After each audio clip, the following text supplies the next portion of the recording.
DC শিক্ষাকে বলেন যে তুই মরে যা, তুই মরে গেলে আমি শান্তি পাবো। এই আসামি জাহের আলভী মেয়েদের সাথে পরকীয়া সম্পর্কে লিপ্ত।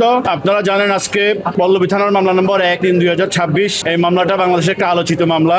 নাট্য অভিনেতা জাহের আলভীর স্ত্রী ইকরা আত্মহত্যা মামলা। আজকের এই মামলায় এই মামলার মূল আসামি জাহের আলভী আত্মসমর্পণমূলক বিজ্ঞ আদালতে জামিন আবেদন করেছেন।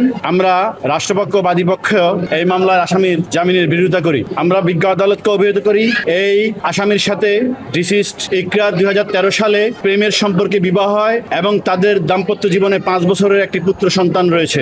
গত 2 বছর থেকে এই আসামি জাহের আলভী বিভিন্ন মেয়েদের সাথে পরকীয়া সম্পর্কে লিপ্ত। সেই পরকীয়া সম্পর্ক থেকে এই ইকরার সাথে ইকরার সাথে দাম্পত্য কলহ চলে আসতেছে। দীর্ঘ 2 বছর থেকে এই জাহের আলভী এই ডিসি ইকরাকে বিভিন্নভাবে শারীরিক ও নির্যাতন, মানসিক বাত ব্যথা, প্যারালাইসিস কিংবা আর্থ্রাইটিস, আধুনিক ফিজিওথেরাপি ও পুনর্বাসন চিকিৎসায় নির্ভরযোগ্য নাম ডিপিআরসি।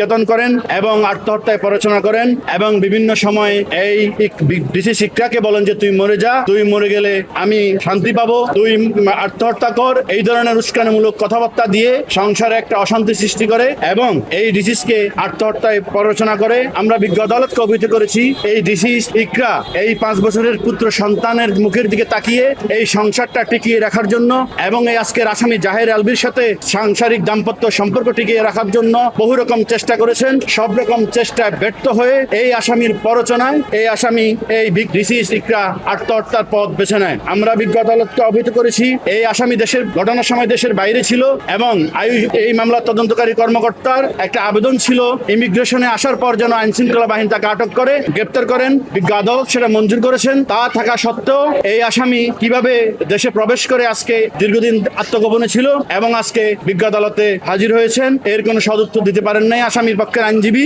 এবং বিজ্ঞ আদালত আসামি পক্ষের বক্তব্য এবং আমাদের রাষ্ট্রপক্ষের বক্তব্য এবং বাদীপক্ষের বক্তব্য শুনে এই আসামিকে আজকে সিডব্লিউ মলে জেল হাজতে প্রেরণের একটা আদেশ দিয়েছেন। আচ্ছা,